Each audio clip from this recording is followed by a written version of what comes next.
Donc, après les notions, les différentes définitions, les avantages et les avantages donc, de la fusion, on va commencer à entrer dans le vif du sujet en parlant maintenant de méthodologie. Alors, j'ai dit, je peux résumer ça en 30 minutes. Je pense que plus d'une fois, on en a parlé. Mais comme il y a des aspects, des variantes, donc on est obligé, pour vous aider à ne pas être surpris ou améliorer votre compréhension de l'exercice, on aborde souvent ces variantes. Sinon, si je dois le résumer, la chaîne de traitement, c'est une chaîne de traitement normale, on le dit, dans 3 grandes étapes, je pense, des traitements d'image. Il y a toujours un traitement d'image et un volet de traitement. Qui doit toujours consister à préparer vos données à vos traitements thématiques, c'est-à-dire les traitements spécifiques aux objectifs finaux de votre travail. Ensuite, vient les traitements à proprement parler. Dans notre cas, ce qui va constituer le traitement, c'est la fusion. Ça veut dire que dans le traitement, je vais préparer mes images à la fusion. Je dois les rendre compatibles à la fusion. Donc, je les prépare. Quand j'arrive à la fusion, je dois pouvoir définir un algorithme technique de fusion que je veux utiliser pour une raison ou une autre. Et puis, quand j'ai fini de fusionner, l'un des éléments qu'il ne faut pas perdre de vue, c'est de s'assurer que le produit que j'ai obtenu est scientifiquement valable, scientifiquement accepté. Donc, je vais évaluer les résultats de ma fusion. Donc, voici les 3 grandes étapes. Quelle que soit la technique de fusion que vous allez appliquer, vous êtes obligé de passer par ces 3 étapes. Mais en fonction de la méthode que vous avez choisie et en fonction des données, vous serez toujours obligé. Je parle de traitement de fusion d'image. Pardonnez, il faut qu'on soit précis. Les 3 schémas que j'ai donnés, c'est la fusion d'image. Parce que si je dois superposer des données satellitaires, plutôt qu'on appelle ça des données, même si je dois superposer des données satellitaires avec des données vectorielles, des flux d'informations, je m'assure que ces données-là sont géoréférencées. Si ce n'est pas géoréférencé, ce qui est bien avec le logiciel ici, quand vous affichez dans la même vue, il y a une qui se place à gauche et puis l'autre se place à droite, à gauche, en haut et en bas. Pour le même territoire, comme si vous aviez affaire à des territoires différents. Mais dès que vous réussissez à faire la correction géométrique, dont on appelle par ailleurs le géoréférencement, de mettre dans le même référentiel géographique, à ce moment-là, les données vont venir se superposer les unes. Vous avez la possibilité de faire toutes les analyses croisées pour ressortir des éléments que vous ne pouvez pas, des enseignements que vous ne pouvez pas avoir si vous avez eu des données. C'est bon? Donc, là, j'ai la méthodologie dans ce sens. Maintenant, dans l'autre leçon, technique de fusion, c'est-à-dire cœur, étape 2, traitement, la fusion, c'est ça. Donc, j'ai fini avec. C'est bon? J'ai résumé. Voilà. Maintenant, on va faire les à côté qui vont avec ça. On va passer en revue les diapos pour que vous ayez une vue plus large de ce qui peut arriver en fonction des types de données et de la façon de les agencer.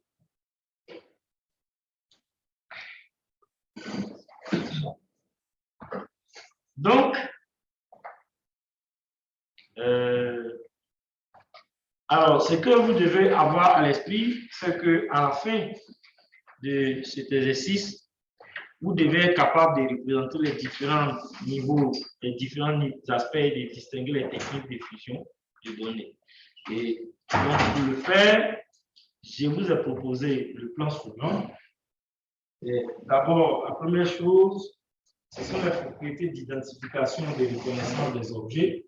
C'est-à-dire, quand je suis une image et que je veux identifier, par exemple, une maison, dans cette image, quels sont les éléments factuels qui me permettent d'identifier cette maison-là dans l'image. Donc, les propriétés qu'on va passer en revue. Et puis, c'est vrai que j'ai donné un schéma simple de la fusion d'une façon globale, mais en fonction des différentes étapes et de certaines données qu'on met en compétition, on peut avoir différentes représentations de la fusion. Et donc, ça va nous donner ce qu'on a appelé plus loin les architectures de données. Et puis, donc, j'ai donné quelques étapes, les étapes que je vais dénommer, celles qui viennent après. Dans ce qui suit,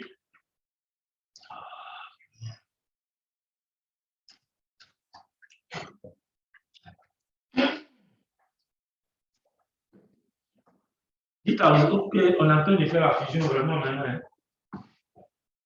Donc, ici, quand vous avez un objet, je vais résumer.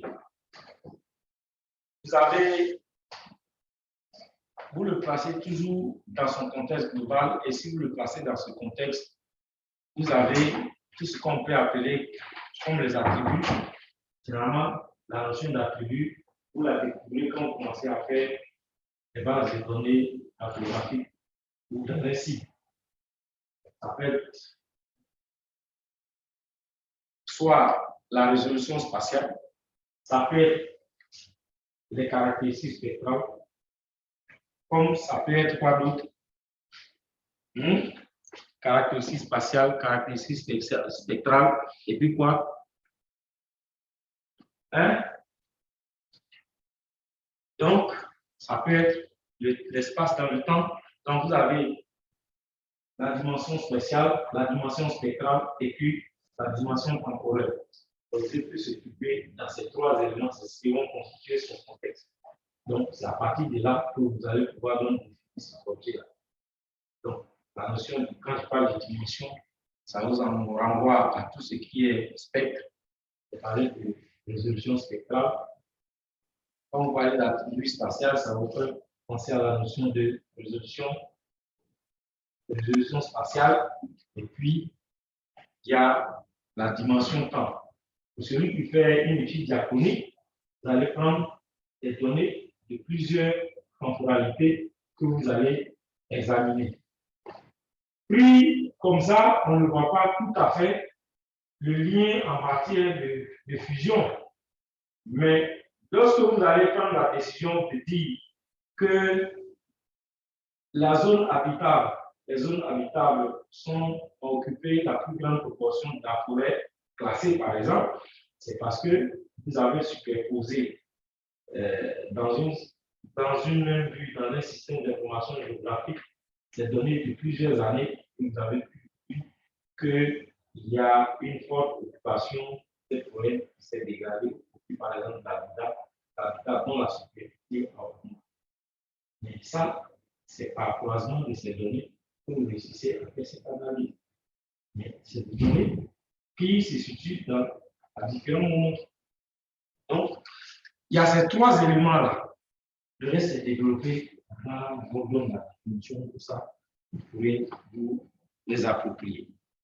Ensuite, vous avez ce que j'ai appelé aussi niveau de fusion.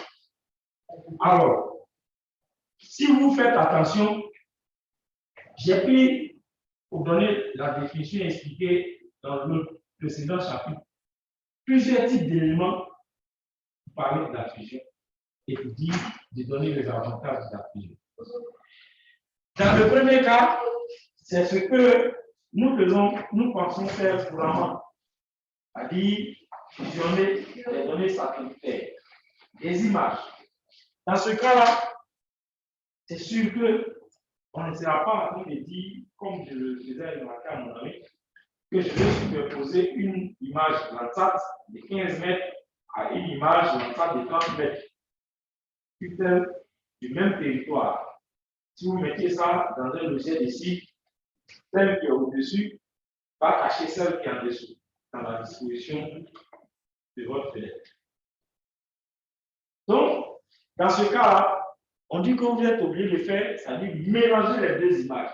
Donc, dans le mélange des deux images, comme si vous étiez en train de mélanger du sucre à de la farine, ou bien mettre du sucre dans du café. Quand vous avez mis le sucre dans le café, après vous ne pouvez plus. Le café n'est ni d'un côté ni de l'autre. C'est le goût du café qui change, qui fait que vous savez que vous avez mélangé du sucre à votre café.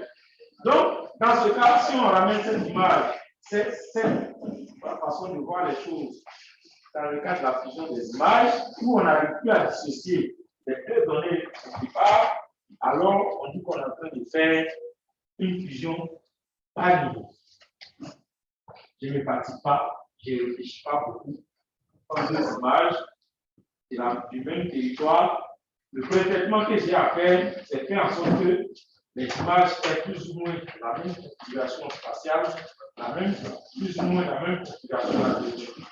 Je les fusionne et ma donnée de travail devient une image hybride que j'ai obtenue par la fusion des deux premières images.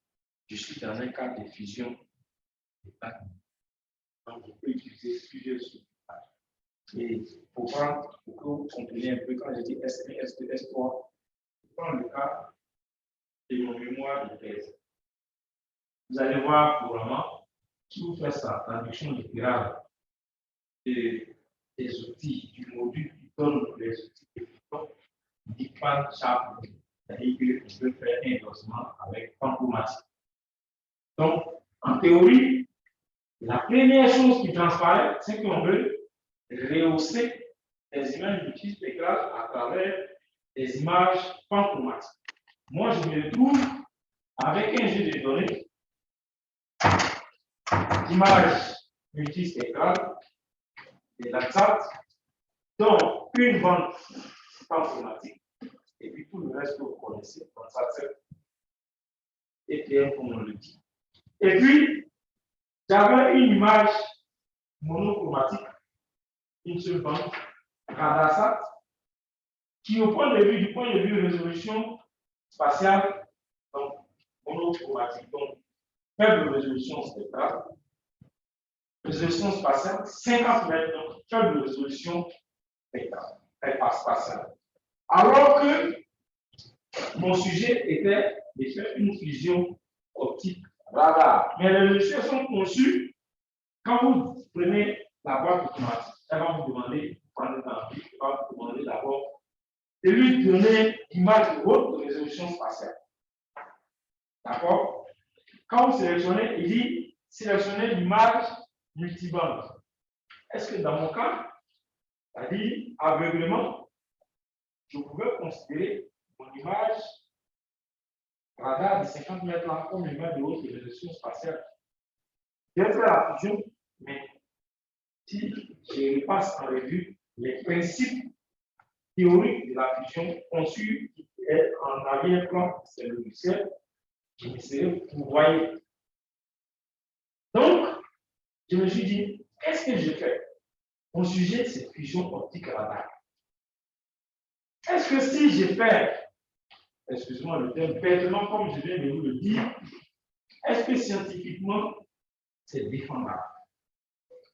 Et puis, quelque chose me dit, ce qui est faisable, qui n'est pas, j'ai envie de dire, techniquement interdit, c'est que je peux toujours considérer, en restant dans le principe des algorithmes de ces logiciels, prendre l'image panchromatique qui est à 15 mètres et fusionner avec l'image Radarsat, mais que je vais considérer comme l'image de haute résolution spectrale, même si c'est une seule bande.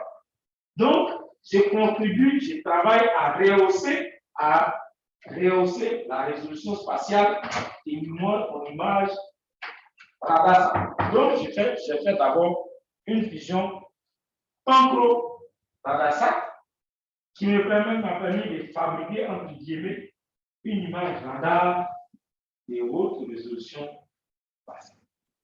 Alors qu'au départ, ce n'était pas ce que j'avais.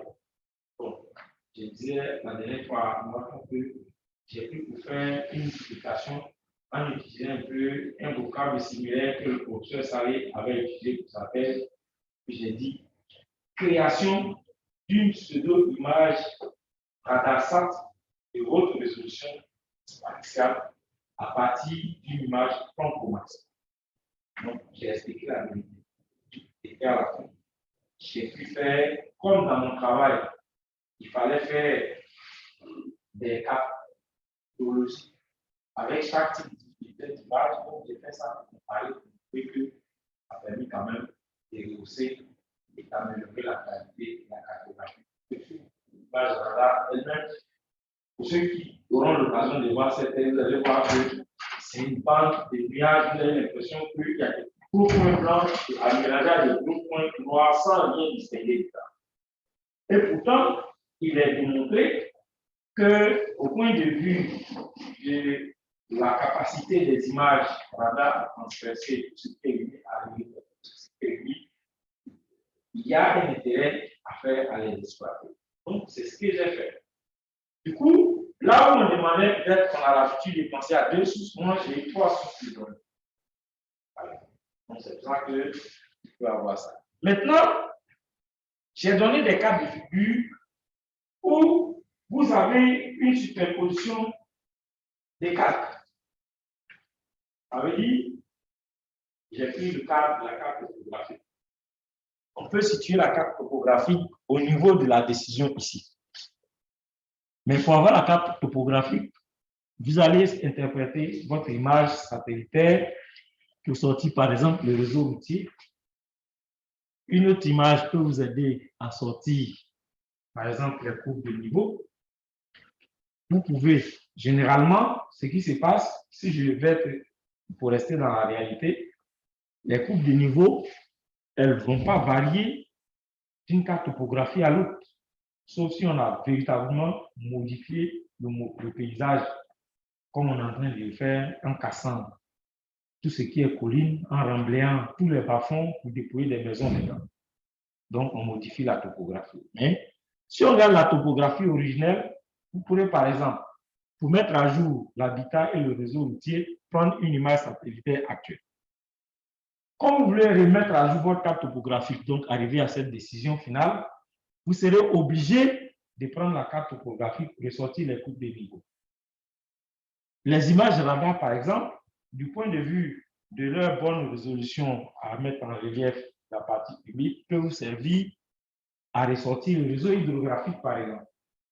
Donc, vous avez une couche. Donc, à ce niveau-là, vous avez fait la modélisation de différents types d'informations que vous avez à partir de chacune des sources. Et vous avez donc des couches d'informations, donc des couches d'attributs. Une couche de réseau routier, une couche de réseau d'habitat, une couche géographique, une couche de lignes topographiques, de couches de niveau.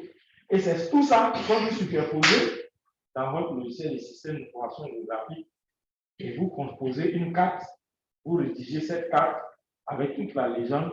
Vous avez ici, vous avez une carte vous avez utilisé. Non pas seulement ce que vous avez fusionné ici, à la différence de là, ce n'est pas les données brutes, c'est-à-dire les sources même que vous avez fusionnées, mais vous avez extrait des informations de chacune des sources et vous avez mis ensemble ces informations pour avoir cette décision. Donc, on dit dans ce cas que vous faites une fusion de moyen niveau ou bien de niveau intermédiaire. C'est bon? On se comprend? Et puis, le cas que j'ai pris pour dire que vous passez d'une classe à l'autre, c'est un des exemples. Ça illustre ça.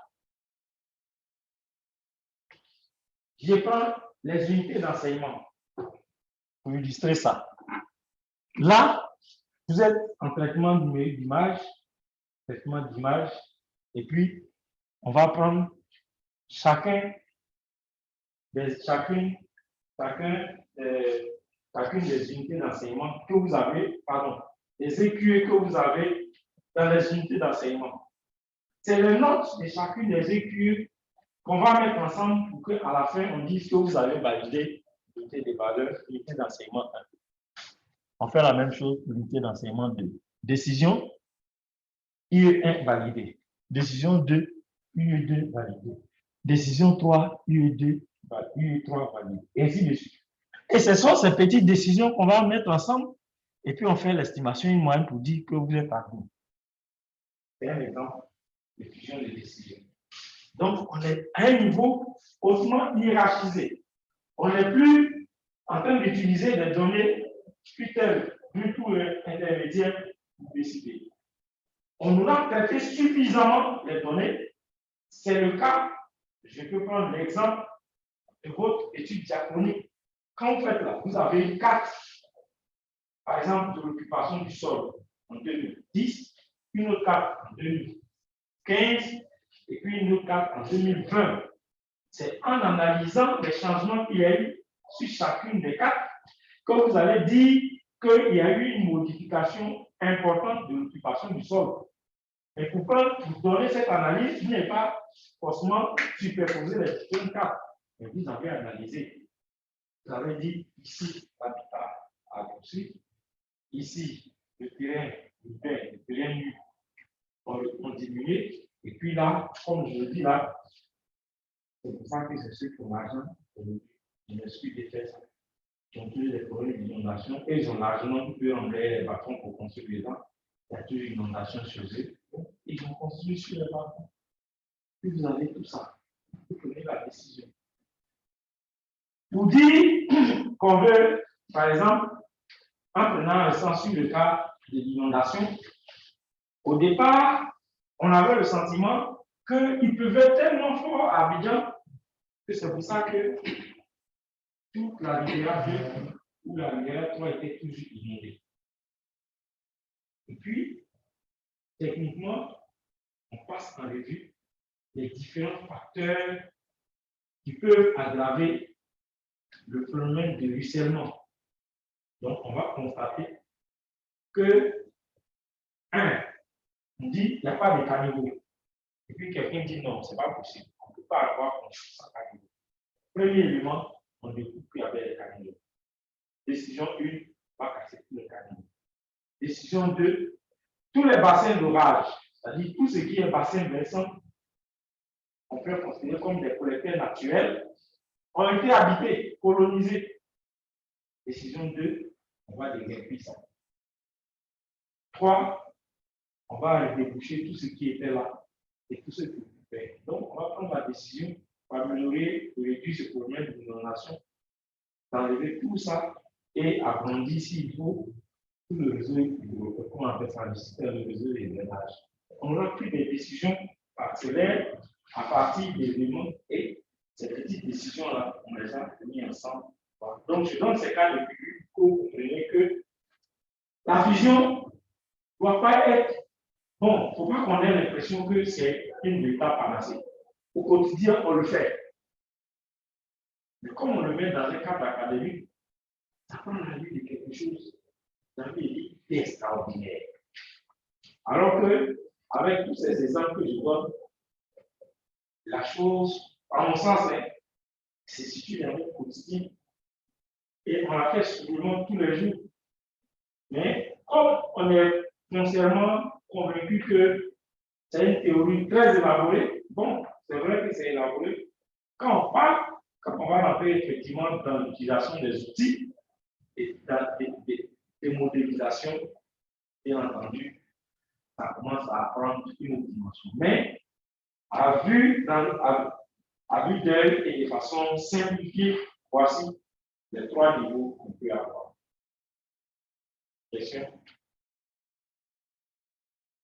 On nous a appris qu'il finit qu'il n'y a pas de questions, peut-être que c'est pas les mêmes.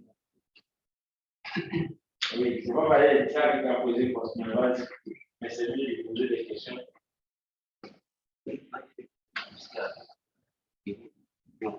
souvent je vois soit c'est la vision optique radar, soit c'est chromatique et multispectral. Et je ne sais pas, dans le cas des maintenant des images sentinelles, prends image sentinelle 2 par exemple, et puis image. Ça m'a beaucoup de choses comme ça. Déménager. Beaucoup de choses. Moi, je dis souvent, ce que je vois dans la revue littérature, souvent c'est optique radar, soit panchromatique, multispectral. Et les gens. C'est pour ça que je dis que ça m'a beaucoup de choses. Par tout ce que tu as dit là, ça fait se résumer à une seule chose. Est-ce qu'une image automatique, c'est pas une image optique? Je vais parler de la résolution spectrale. Oui, maintenant, voilà, donc il y a ça. Maintenant, il faut reconnaître aussi que dans le domaine de la recherche ou dans le domaine scientifique et technique, il y a toujours la tendance à aller vers ce qu'elle sinon tu vas appeler le jeu pour changer ta machine. L'inconvénient, moi, je donne ce conseil-là, même si quelquefois je m'oublie. J'évite toujours d'avoir l'eau à côté de mon ordinateur. Parce que ça fait comme ça baisse dans le clavier, tout est lié, puis on va de ça. Donc, si tu veux voir, traiter là, tu vois. On va laisser à côté de la machine. Donc, pour revenir à ta question, j'ai dit que tu as dit beaucoup de choses, tu mélanges, parce que ça dépend de l'objectif. Moi, je vous ai dit que mon patron a fait le même travail avec les différents sphères de zones de travail, avec des images purement optiques. C'est-à-dire, si tu prends des images WhatsApp, il n'y a que des images optiques. Il n'y a pas radar dedans. Donc, lui, il a fait la cartographie géologique de la région de Pau-Alex.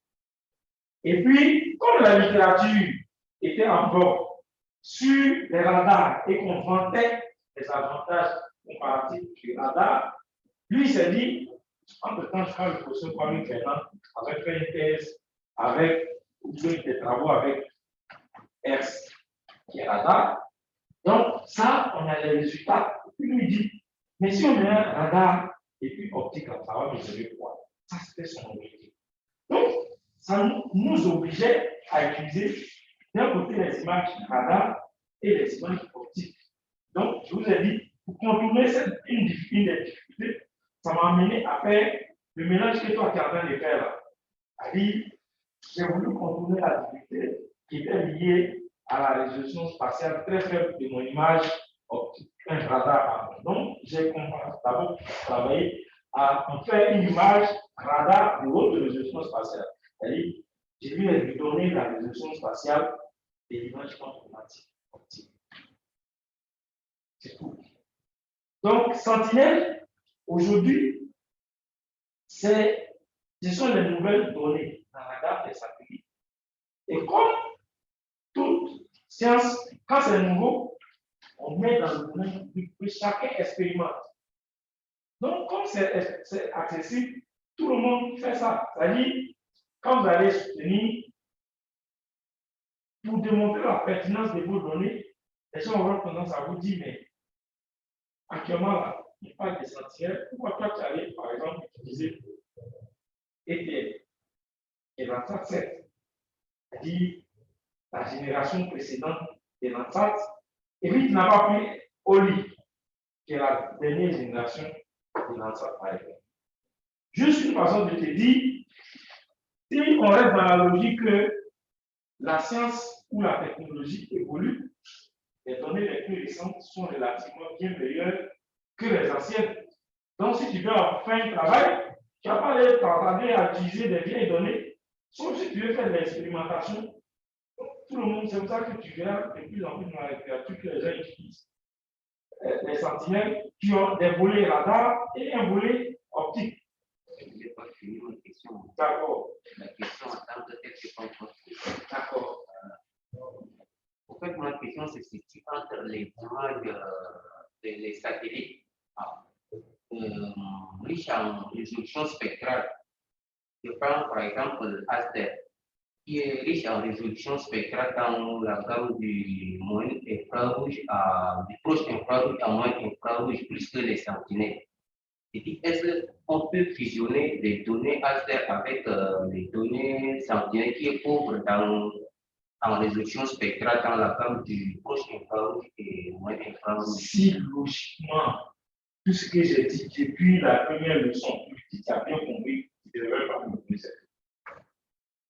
Quel est l'objectif qu'on cherche en fait? Bon, je dis par exemple, moi, j'ai fait la cartographie minière. Il y a certains indices miniers en fait, qui ne peuvent pas être détectés par les bandes qui sont dans les canaux du proche infrarouge, et donc par exemple les roches carbonatées qui sont plus détectées par les bandes moins infrarouges, dont les données ASTER sont mieux appropriées. Bon, comme les données ASTER sont pauvres en résolution spatiale et que les données sentinelles sont plus riches en résolution spectrale, spatiale en fait. Est-ce qu'on peut faire ces... C'est pour ça que je répète. Si, en donnant la définition et les avantages de la fusion de données, si tu m'as compris, je vais répondre à ta question.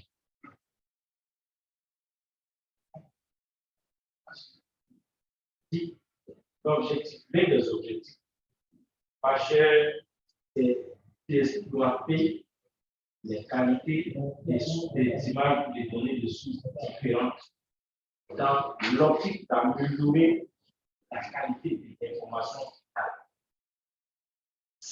Parce que il y a toujours, pour avoir toujours à l'esprit la notion de complémentarité. Une donnée me permet d'obtenir un aspect du problème. La deuxième donnée me permet d'obtenir, je fais des généralités pour que tu comprennes. Il ne faut pas que tu sois carré sur quelque chose. Une autre donnée va me permettre d'avoir un autre aspect du même phénomène, mais que je ne vois pas sur la première donnée. Dans ce cas, je fusionne pour que je puisse avoir tous ces éléments. Et si j'arrive à ce stade, à la conclusion que pour avoir la complétude de l'information qui est cachée derrière ces deux données et qui permet de décrire cet objet terrestre, il faut que j'exploite les deux. Alors je dis j'ai trois possibilités. La première, c'est des données que je peux rendre compatibles, donc superposables, à travers une correction géométrique, en ramenant la résolution spatiale à celle qui est la meilleure. Donc, si j'estime que ce sont des données ASTER qui sont de meilleure résolution spectrale, donc je vais les ramener à la résolution spatiale la plus élevée des sentinelles et je vais les fusionner. Puis j'étais prêt parce que, comme tu l'as dit, ce qui manquait en termes de résolution spatiale à mes ASTER, je les ai rapportés avec l'image sentinelle de haute résolution spatiale, par exemple. Mais ce qui manquait en termes de résolution spectrale, c'est-à-dire nombre de fenêtres spectrales réellement électromagnétiques dans lesquelles je peux avoir de l'information, c'est plus élevé dans mon ASTER, alors j'aurais apporté ces compléments-là dans l'autre. Et c'est ça, mis ensemble, dans une fusion de bas niveau, qui me permet de produire, dans ce cas, une image hybride ASTER sentinelle que je vais interpréter. C'est bon? Ça veut dire que plus loin, on va le voir, dans la dernière leçon, j'utilise une technique, un algorithme qui permet de le faire sans dégrader ou en dégradant le moins possible le contenu en information, c'est-à-dire la qualité radiométrique. C'est bon? Donc, si je vais faire un échantillonnage qui va me détruire tout le contenu de l'information en termes de radiométrie ou de réfréquence, ça sert à rien de le faire. Et c'est pour ça que, c'est pour s'assurer qu'on n'aura pas dénaturé ou dégradé l'information réelle qui est dans l'image, qu'on fait une évaluation à la fin pour voir si ce que j'ai perdu en faisant toutes ces manipulations est négligeable et permet de soutenir le résultat que j'ai à la fin. Donc, en laissant de côté les choix rattachés à tel ou tel type de données, j'ai dit il faut faire l'arbitrage, c'est objectif 1, améliorer l'information, la qualité de l'information, la qualité et la quantité de l'information. Donc, partir des sources non redondantes, mais complémentaires. Donc, complémentaire veut dire chaque source apporte quelque chose que l'autre n'a pas. Voilà. Donc, sinon, si tu vas prendre des sources qui viennent te répéter, c'est pour ça qu'on verra plus loin dans les exemples, dans la dernière leçon des techniques de fusion, qu'on considère par exemple l'analyse en composants principales que vous connaissez là, comme une technique de fusion. Parce que je vais rassembler dans 3 composantes principales tout ce qu'il y a dans les autres bandes. Et quand vous prenez la théorie de l'analyse en composantes principales, on dit les bandes sont souvent corrélées. Donc, on fait une analyse en composantes principales pour les décorréler. C'est vrai que c'est du langage mathématique. Et ça veut dire, quand on dit corrélé, ça veut dire qu'il y a une similitude entre ces bandes. S'il y a une similitude, ça veut dire qu'il y a quelque chose qui se répète dans toutes ces bandes. Et comme je ne vais pas me promener avec toutes ces bandes, alors on m'a donné une technique qui permet de rassembler les petites tailles de chaque bande dans 3 composantes principales. Et on va faire des exercices. Vous verrez que quand on fait l'analyse en composantes principales, on a environ plus de 90% de l'information de la première composante principale. Donc, si vous avez eu 8 bandes, par exemple, pour prendre le cas de Oli, en les ramenant tout par la résolution spatiale, où vous allez faire l'ACP et tout ça, tout ce que vous avez dans les 8 bandes, vous allez trouver là. C'est comme un plan chromatique qui couvre un spectre. Et donc, vous allez avoir les. En réalité, ce sont les informations de tout ce spectre électromagnétique que vous trouvez dans le même plan chromatique. C'est tout. Ça reste une seule bande, donc en blanc noir. Et les autres, comme ça est dans plusieurs bandes, vous avez la possibilité de faire des compositions colorées pour vous permettre de voir la chose sous différents angles. C'est bon? Ok. Donc, j'ai fini les différents niveaux de fusion. C'est bon, hein? Est-ce qu'on a compris? Mais je sais qu'on n'est plus en train de voir ces glacés.